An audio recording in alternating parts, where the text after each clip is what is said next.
Hello, catnips, and welcome back to another ASMR reading. We're back with Alice and the Adventures in Wonderland by Lewis Carroll.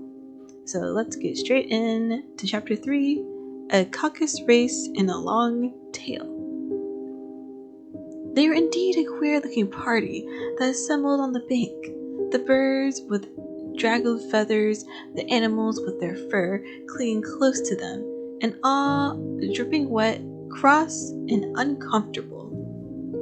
The first question, of course, was how to get dry again. They had a consultation about this, and after a few minutes, it seemed quite natural to Alice to find herself talking familiarly with them, as if she had known them all her life. Indeed, she had quite a long argument with Lori, who at the last turned sulky and would only say, "I am older than you and must know better." And this Alice would not allow without knowing how old it was, and as Lori positively refused to tell its age, there was no more to be said. At the last, the mouse, who seemed to be a person of authority among them, called out, "Sit down, all of you, and listen to me. I'll soon make you dry enough." They all sat down at once, in a large ring, with the mouse in the middle. Alice kept her eyes anxiously fixed on it, for she felt sure she would catch a cold if she did not get dry very soon. "Ahem," said the mouse, with an important air. "Are you all ready? This is the driest thing I know. Silence all round, if you please." William the Conqueror, whose cause was favored by the Pope, was soon submitted to by the English, who wanted leaders, and had been of late much accustomed to usurpation and conquest. Edwin and Morcar, the Earls of Mercia and Northumbria. "Ugh," said Lori with a shiver. "I beg your pardon," said the mouse, frowning but very politely. "Did you speak?" "Not I," said Lori hastily. I thought you did," said the mouse. "I proceed. Edwin and Morcar, the Earls of Mercia and Northumbria, declared for him, and even Stigand, the patriarchic Archbishop of Canterbury, found it advisable." "Found what?" said the duck. "Found it," the mouse replied rather crossly. "Of course you know what it means." "I know what it means well enough when I find a thing," said the duck. "It's generally a frog or a worm. The question is, what did the Archbishop find?" The mouse did not notice this question, but hurriedly went on. "Found it advisable to go with Edgar Atheling to meet William and offer him the crown. William's conduct at first was moderate, but the insolence of his Normans—" "How are you getting on now, my dear?" it continued, turning to Alice as it spoke. "As wet as ever," said Alice in a melancholy tone. "It doesn't seem to dry me at all." "In that case," said the dodo solemnly, rising to its feet, "I move that the meeting adjourn for the immediate adoption of more energetic remedies." "Speak English," said Eaglet. "I don't know the meaning of half those long words, and what's more, I don't believe you do either." And the eaglet bent down its head to hide a smile. Some of the other birds tittered audibly. "What I was going to say," said the dodo in an offended tone, "was that the best thing to get us dry would be a caucus race." "What is a caucus race?" said Alice. Not that she wanted much to know,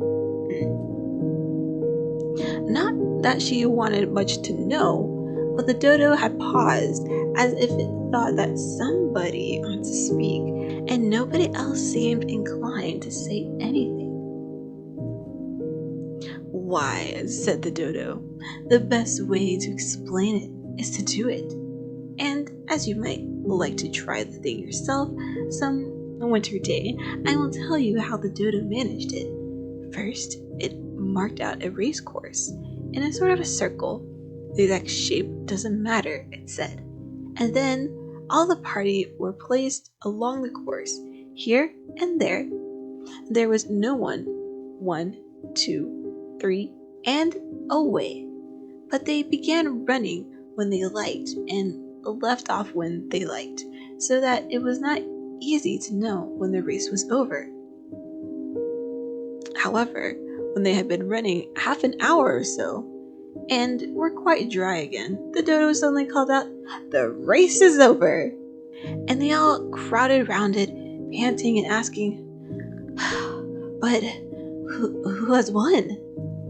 This question the dodo could not answer without a great deal of thought, and it sat for a long time with one finger pressed upon its forehead, the position in which you usually see Shakespeare in the pictures of him. While the rest waited in silence, at last the dodo said, 'Everybody has one, and all must have prizes.' 'But who is to get the prizes?'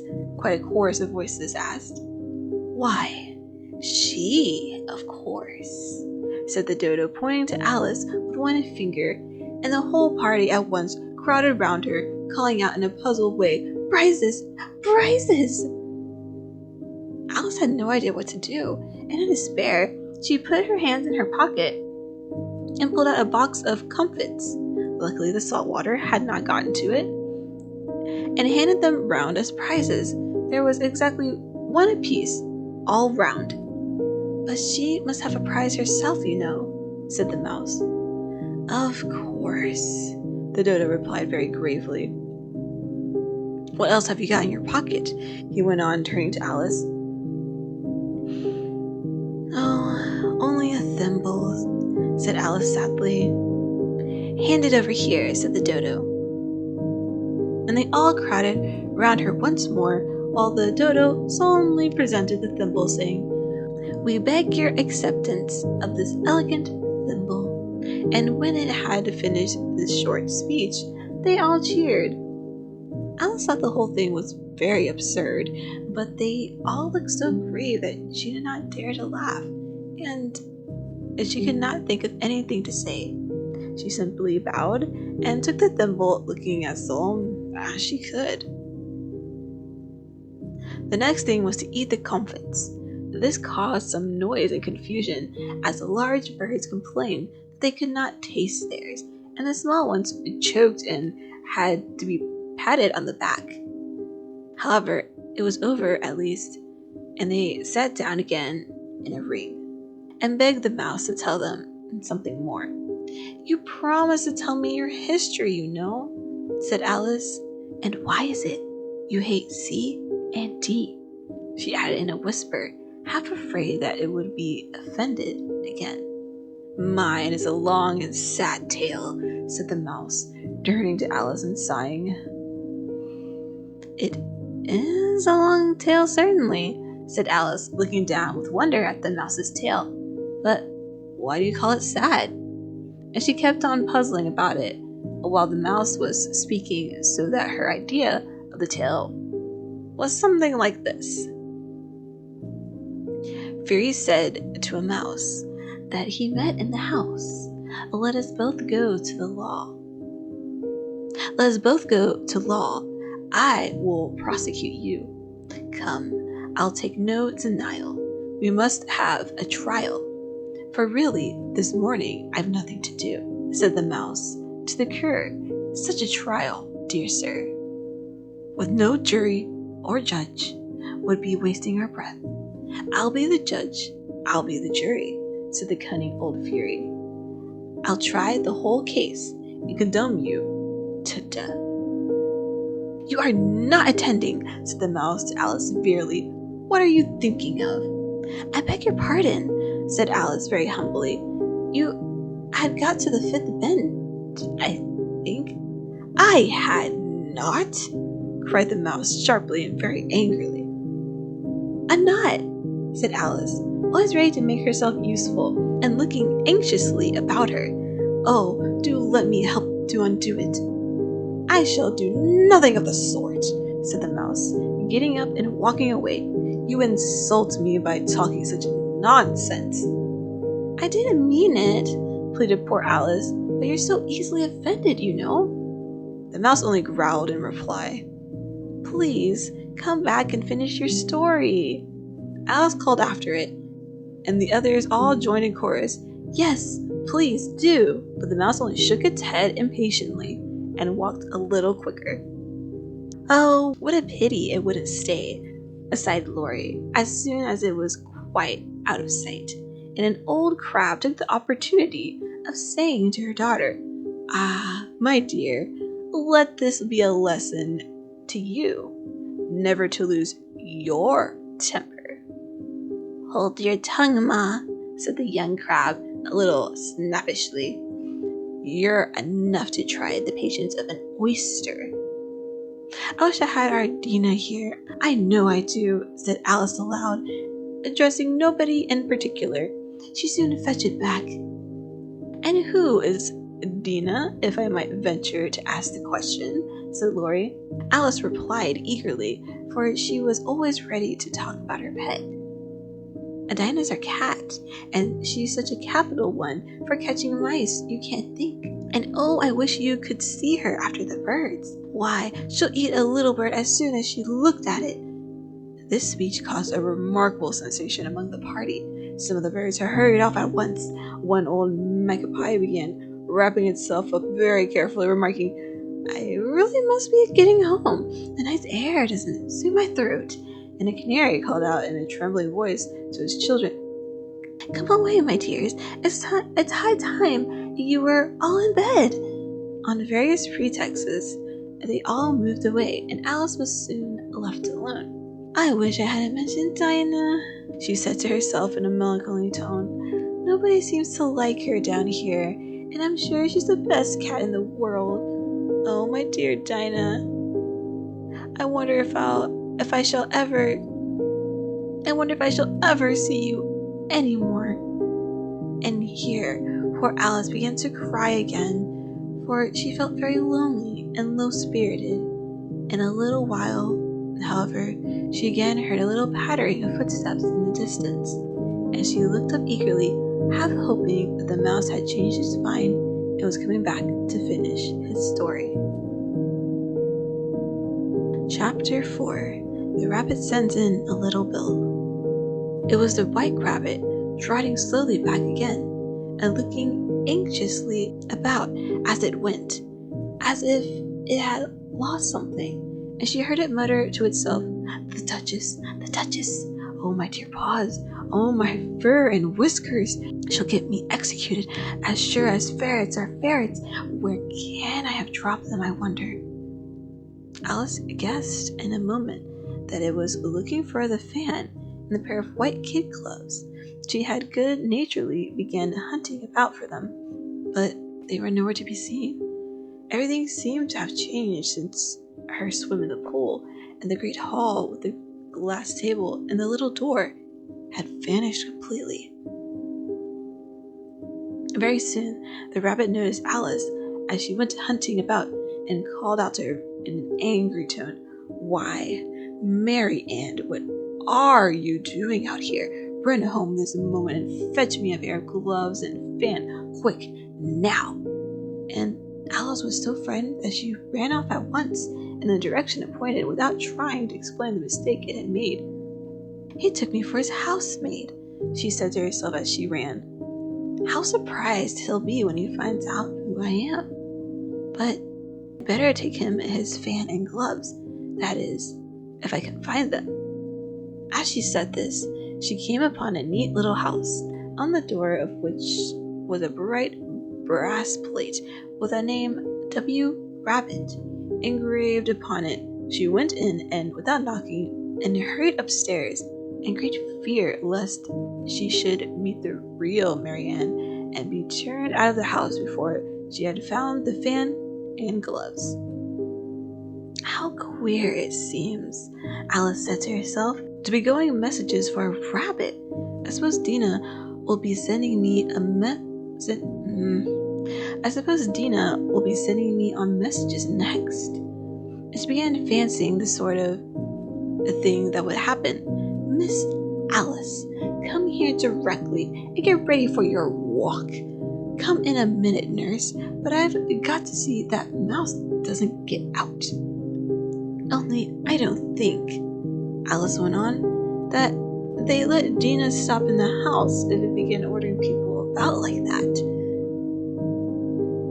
By this time, she had found her way into a tiny little room with a table and the window, and on it, as she had hoped, a fan and 2 or maybe 3 pairs of tiny white kid gloves.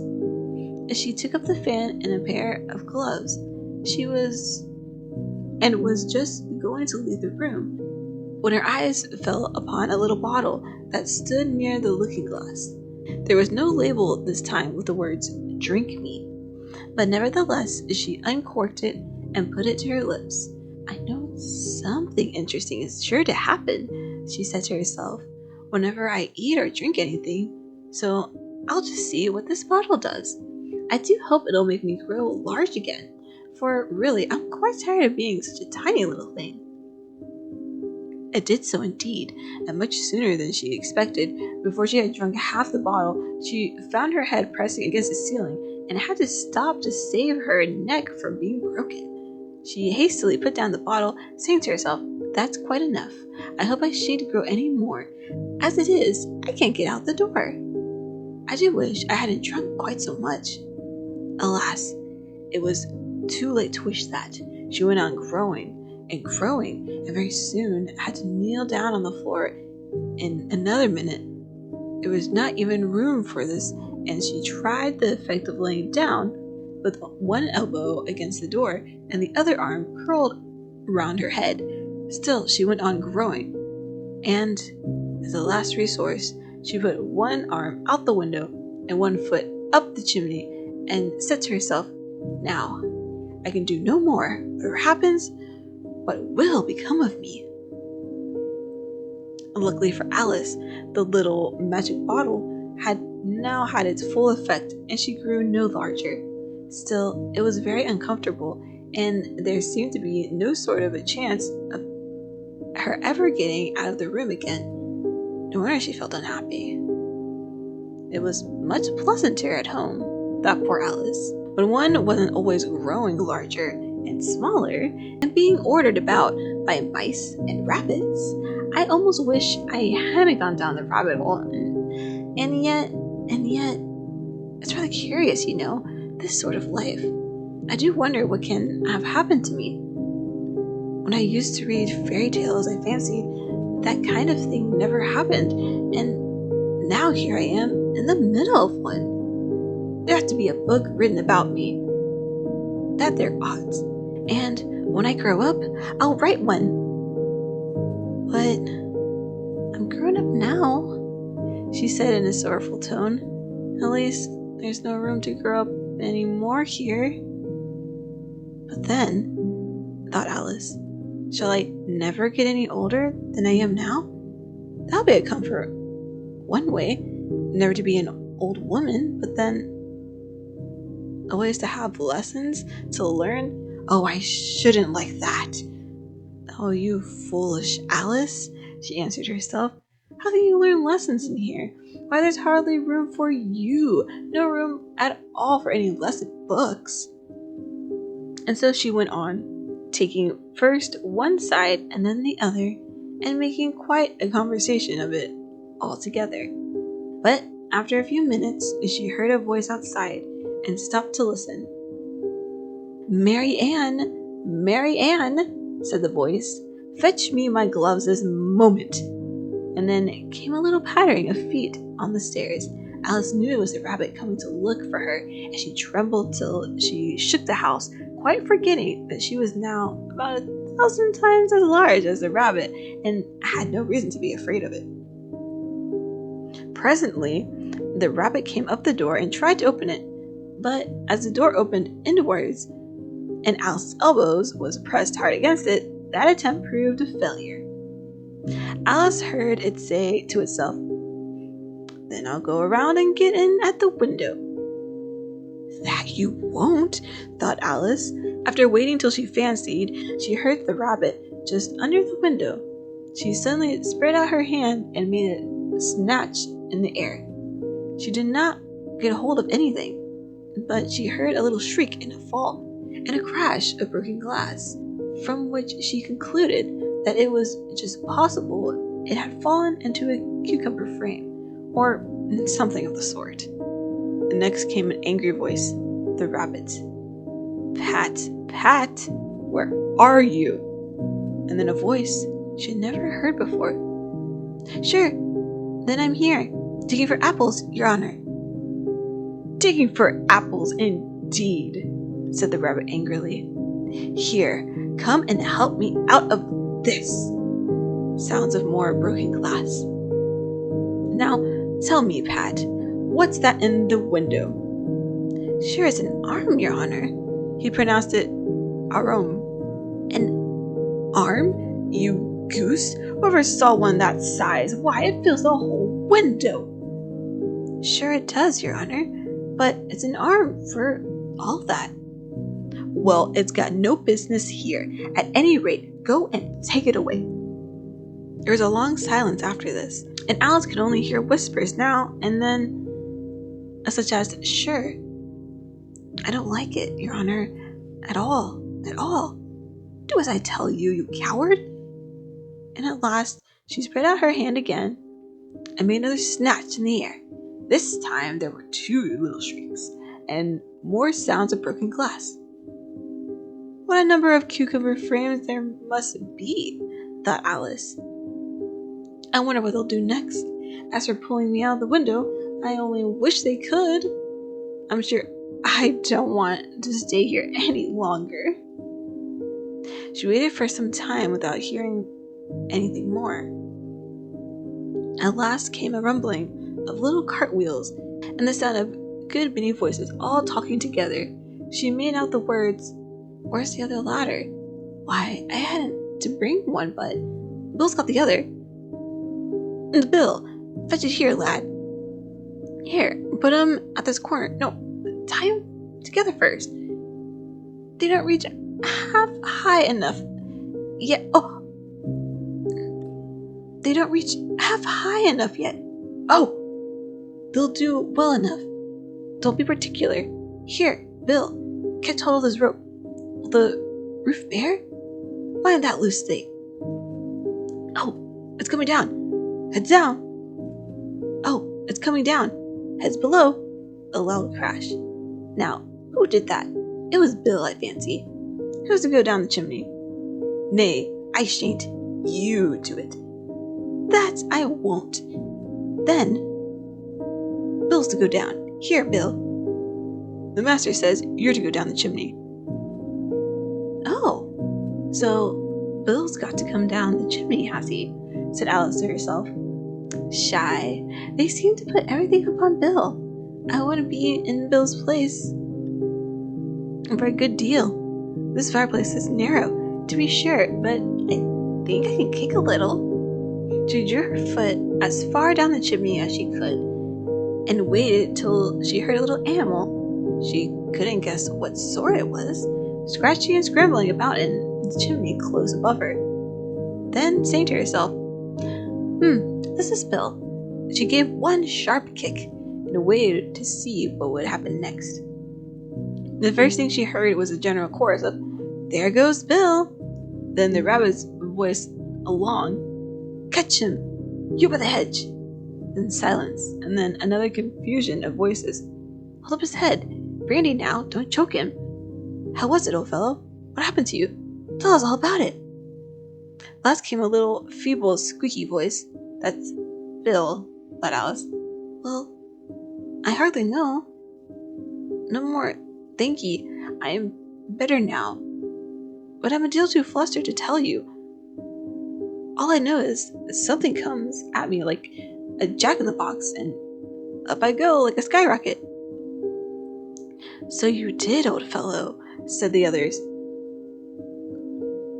"We must burn the house down," said a rabbit's voice, and Alice called out as loudly as she could, "If you do that, I'll set dino on you. If you do that, I'll set dino at you." There was a dead silence instantly, and Alice thought to herself, "I wonder what they will do next." If they had any sense, they'd take the roof off. After a minute or two, they began moving about again, and Alice heard the rabbit say, "A barrowful will do, to begin with." A barrowful of what? Thought Alice, but she had not long to doubt, for the next moment a shower of little pebbles came rattling at the window, and some of them hit her in the face. "I'll put a stop to this," she said to herself, and shouted out, "You better not do that again," which produced another dead silence. Alice noticed with some surprise that the pebbles were all turning into little cakes as they lay on the floor, and a bright idea came into her head. "If I eat one of these cakes," she thought, "it's sure to make some change in my size, and as it can't possibly make me larger, it might make me smaller, I suppose." So she swallowed one of the cakes and was delighted to find that she began shrinking directly. As soon as she was small enough to get through the door, she ran out of the house and found quite a crowd of little animals and birds waiting outside. The poor little lizard, Bill, was in the middle, being held up by two guinea pigs who were giving it something out of a bottle. They all made a rush at Alice the moment she appeared, but she ran up as hard as she could and soon found herself safe in a thick wood. "The first thing I've got to do," said Alice to herself, as she wandered about in the wood, "is to grow to my right size again, and second thing is to find my way into that lovely garden. I think that will be the best plan." It sounded like an excellent plan, no doubt, and very neatly and simply arranged. The only difficulty was that she had not the smallest idea how to set it, and while she was peering about anxiously among the trees, a little sharp beak just over her head made her look up in a great hurry. An enormous puppy was looking down at her with large round eyes and feebly stretching out one paw, trying to touch her. "Poor little thing," said Alice in a coaxing tone, and she tried hard to whistle to it, but she was terribly frightened all the time at the thought that it might be hungry, in which case it would be very likely to eat her up in spite of all of her coaxing. Hardly knowing what she did, she picked up a little bit of a stick and held it out at the puppy, whereupon the puppy jumped into the air of all of its feet at once, and with a yelp of delight and rushed at the stick and made believe to worry it. Then Alice dodged behind a great thistle to keep herself from being run over, and the moment she appeared on the other side, the puppy made another rush at the stick and tumbled head over heels in its hurry to get a hold of it. Then Alice, thinking it was very like having a game of play with a cart horse and expecting for every moment to be trampled under its feet, ran around the thistle again, and then the puppy began a series of short charges at the stick, running a very little way forward each time and a long way back, and barking hoarsely all the while, till at last it sat down a good way off, panting, with its tongue hanging out of its mouth and its great eyes half shut. This seemed to Alice a good opportunity for making her escape, so she set off at once and ran till she was quite tired and out of breath, until the puppy's bark sounded quite faint in the distance. "And yet what a dear little puppy it was," said Alice as she leaned against the buttercup to rest herself and fanned herself with one of the leaves. "I should have liked teaching it tricks very much, if I'd only been the right size to do it. Oh dear, I'd nearly forgotten that I've got to grow up again. Let me see. How is it to be managed? I suppose I ought to eat or drink something or other." The great question certainly was, what? Alice looked all round her, the flowers and the blades of grass, but she did not see anything that looked like the right thing to eat or drink under the circumstances. There was a large mushroom growing near her, of the same height as herself, and when she had looked under it, and on both sides of it, and behind it, it occurred to her that she might as well look and see what was on top of it. She stretched herself up on tiptoe and peered over the edge of the mushroom, and her eyes immediately met those of a large blue caterpillar that was sitting on top with its arms folded, quietly smoking a long hookah and taking not the smallest notice of her or anything else. And that brings us to the end of chapter 4. Thank you all for listening, and I hope you enjoyed it. And if you did like the video, like, comment, and subscribe. And don't forget to hit the bell icon, that way you get notified when the next chapters will be out. Until next time, Rini over and out. Bye bye!